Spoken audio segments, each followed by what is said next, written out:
বর্তমান সময়ে হামের পেশেন্ট বেড়েছে খুব বেশি। আমরা প্রাইভেট প্র্যাকটিসেও যেমন পাচ্ছি তেমন হাসপাতালেও আসছে হামের রোগীগুলো। হামে সাধারণত আমরা কি দেখি যে পেশেন্টগুলো প্রচুর জ্বর নিয়ে আসে, যে জ্বর হচ্ছে ওষুধ দিয়েও থামছে না, এবং সাথে আমরা যেটা বলি 4C, হামের এই পেশেন্টগুলোর সবারই 4C প্রেজেন্ট থাকে, যেটা হচ্ছে কাফ, করেজা, কনজাংটিভাইটিস, আর এটা হচ্ছে আমরা বলি কপ্লিক স্পট। এবং ম্যাক্সিমাম পেশেন্টের আমার এই সমস্যাগুলোর সাথে সাথে পাশাপাশি থাকছে কি তাদের শ্বাসের সমস্যা এবং তাদের ডায়রিয়া। এই প্রবলেমগুলো নিয়ে পেশেন্টরা মূলত আমাদের এখানে হাসপাতালে ভর্তি হচ্ছে।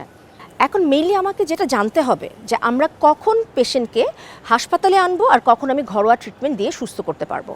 যেটা হচ্ছে একটা ব্যাপার, আপনি পেশেন্টের জ্বরটাকে নিয়ন্ত্রণে রাখবেন, রেগুলার প্যারাসিটামলটা খাওয়াবেন, গায়ে স্পঞ্জিং করাবেন, তারপর হচ্ছে ওকে লিক ওয়ার্ম ওয়াটার যেটা সেটা দিয়ে হচ্ছে আপনি কুসুম গরম পানি, কুসুম গরম স্যুপ, এই জিনিসগুলো ওকে খাওয়াবেন, মাউথটা পরিষ্কার রাখবেন, মাউথ ওয়াশ ইউজ করবেন, চোখের জন্য লাগলে আই ড্রপ ইউজ করবেন, এবং মেইন কথা যেটা হচ্ছে পার্সোনাল হাইজিনটা মেনটেন করতে হবে। এবং যেটা হয় যে ডায়রিয়াটা যেটা করে যে আপনার প্রচুর পরিমাণে ওয়াটার লস হয়ে যায়, যে পেশেন্ট ডিহাইড্রেশন হয়ে যায়। ডিহাইড্রেশন থেকে যখন আপনার পেশেন্টের ইউরিন আউটপুট কমে যাবে, মানে প্রস্রাবের পরিমাণটা কমে যাচ্ছে, ওইটা হচ্ছে আমার একটা কিন্তু ডেঞ্জার সাইন। ওই সময় আমার পেশেন্টের কিন্তু হাসপাতালে শরণাপন্ন হতে হবে। আবার রেসপিরেটরি ডিস্ট্রেস হচ্ছে, শ্বাস কষ্ট হতে হতে বুকটা অনেক দেবে যাচ্ছে, এই সময় আমার কিন্তু পেশেন্টকে ভর্তি করতে হবে। আবার অনেক ক্ষেত্রে দেখা যায় কি পেশেন্টের যেহেতু র্যাশ থাকে, চুলকানি হয়, পেশেন্ট চুলকাতে চুলকাতে ঘাব করে ফেলে, এইসব ক্ষেত্রে আমাদেরকে পেশেন্টকে ভর্তি করতে হবে যে কোনো মুহূর্তে। এবং আমাদের যেটা হচ্ছে বেশি ঝুঁকিপূর্ণ হচ্ছে যে ছোট বাচ্চারা, একদম 6 মাসের নিচে বাচ্চারা, 1 মাসের নিচের বাচ্চারা এবং বয়স্ক। সাধারণত বয়স্কদের খুব কম হয়ে থাকে, বাচ্চাদেরই বেশি হয়ে থাকে হাম রোগটি। তারপরও যেটা হচ্ছে আপনার 1 বছরের নিচে বাচ্চারা বেশি ঝুঁকিতে থাকে। হাম জিনিসটার সাথে পরিচিত মোটামুটি বাংলাদেশের সবাই, কিন্তু যেটা হয়ে থাকে যে আমি যদি সঠিক সময়ে সঠিক ব্যবস্থা না নিই তাহলে এটা একটু খারাপ আকার ধারণ করে। সব পেশেন্টের ক্ষেত্রে কিন্তু খারাপ আকার ধারণ করবে না। ম্যাক্সিমাম ক্ষেত্রে আমরা হামের বাচ্চা যারা পাচ্ছি তারা কিন্তু ভ্যাকসিন নেয়নি। তারা হামের যে ভ্যাকসিন আমাদের 9 মাসে ইপিআই শিডিউল অনুযায়ী 9 মাসে এবং 15 মাসে দেওয়া হয়, তারা সেই দুটো মিস করেছে। ম্যাক্সিমাম পেশেন্ট আমরা সেটা পেয়েছি। এবং আমি মানে প্রায় 3-4 দিনের মধ্যে প্রায় 46টার মতো পেশেন্ট আমি দেখেছি হামের, যার মধ্যে হচ্ছে 3 জন মাত্র ভ্যাকসিনেটেড ছিল, তারপর তার হাম হয়েছে। কিন্তু এসব ক্ষেত্রে হয়েছে কি ও কিছুটা ইমিউনো কম্প্রোমাইজড ছিল, যার কারণে ওর এই প্রবলেমটা দেখা দিয়েছে।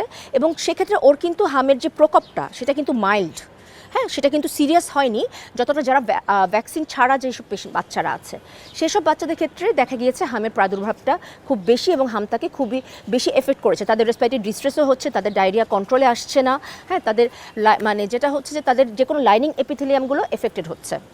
আমরা এবছরে ম্যাক্সিমাম পাচ্ছি অ্যাকুট ওয়াটারি ডায়রিয়া, হাম সাথে অ্যাকুট ওয়াটারি ডায়রিয়া নিয়ে আসছে। আর যেটা হচ্ছে যে আমার রেসপিরেটরি ডিস্ট্রেস, হ্যাঁ, ব্রঙ্কোনিউমোনিয়া, এই দুটো নিয়ে আমি পেশেন্ট বেশি পাচ্ছি। তবে মোস্টলি পাচ্ছি আপনার অ্যাকুট ওয়াটারি ডায়রিয়া, সেখান থেকে ইলেকট্রোলাইট ইমব্যালেন্স, সেখান থেকে ইউরিন আউটপুট কমে যাওয়া এবং সেখান থেকে অ্যাকিউট কিডনি ইনজুরি, এই নিয়ে আমরা রোগী পাচ্ছি। হাইজিনের ব্যাপারটা হচ্ছে খুবই সহজ আসলে। পার্সোনাল হাইজিন মেনটেনের জন্য আপনাকে কি করতে হবে, যে বাচ্চার ভ্যাকসিন দেয়া নেই সেই বাচ্চাকে হামের বাচ্চা থেকে দূরত্ব বজায় রাখতে হবে, এবং যারা ভ্যাকসিনেটেড না তাদেরকে দ্রুত ভ্যাকসিন দিয়ে দিতে হবে। তারপরে যেটা হচ্ছে আপনাকে মাস্ক ব্যবহার করতে হবে, কারণ এইটা হাঁচি, কাশি এবং বাতাসেও ছড়ায়, তো যার কারণে আপনাকে মাস্কটা ব্যবহার ম্যান্ডেটরি। এরপর হচ্ছে আপনি এরকম ক্রাউডেড এরিয়াতে গেলে বা কোনো জায়গায় হাঁচি কাশি যখনই আসবে আপনি হচ্ছে আপনার হাতটা ইউজ করে এটাকে করবেন, প্রিভেন্ট করবেন।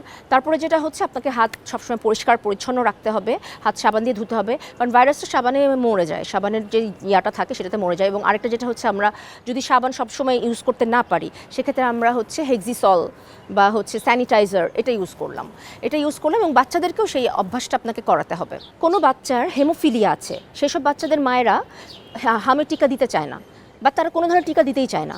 কিন্তু আমাদের ক্ষেত্রে যেটা হচ্ছে হেমোফিলিয়ার বাচ্চা টিকা দিতে পারবে, তারা কিন্তু ভ্যাকসিন দিতে পারবে।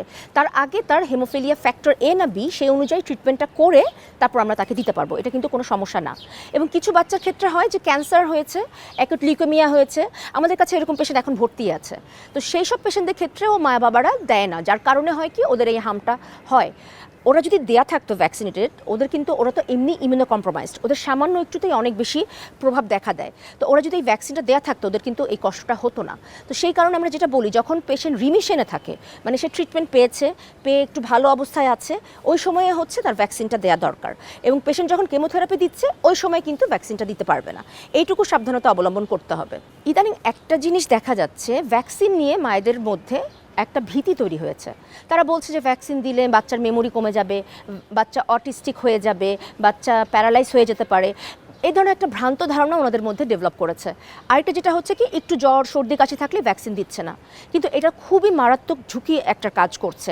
কারণ পরবর্তীতে এই ভ্যাকসিন না থাকার কারণে ইদানিং যেমন ভ্যাকসিন হামের প্রাদুর্ভাব দেখা গিয়েছে, পোলিও প্রাদুর্ভাবও দেখা যেতে পারে, হ্যাঁ, এবং অনেকের বিসিজি যেটা হচ্ছে টিবি, টিউবারকুলোসিস, এগুলার ডিজিজগুলা প্রাদুর্ভাব দেখা যাচ্ছে।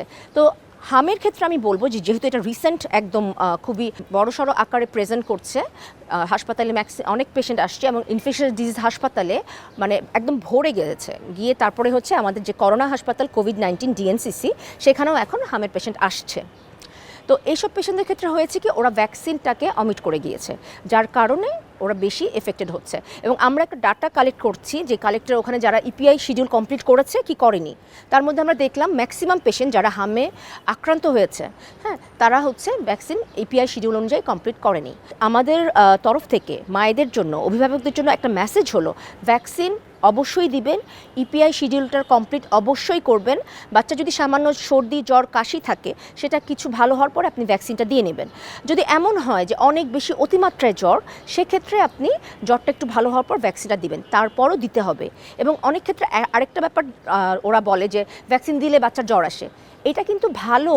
এটা হচ্ছে আপনার বাচ্চার শরীরে যে ইমিউনিটি ডেভেলপ হচ্ছে সেটার সাইন যে জ্বর আসছে।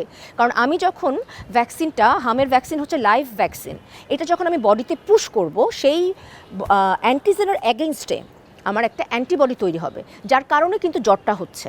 তো এটা একটা ভালো, এটা আমার ইমিউনো প্রসেস, এটা খারাপ কিছু না। সেই ভয়ে যে ভ্যাকসিন দিবেন না, সেটা করা যাবে না, অবশ্যই ভ্যাকসিন দিবেন।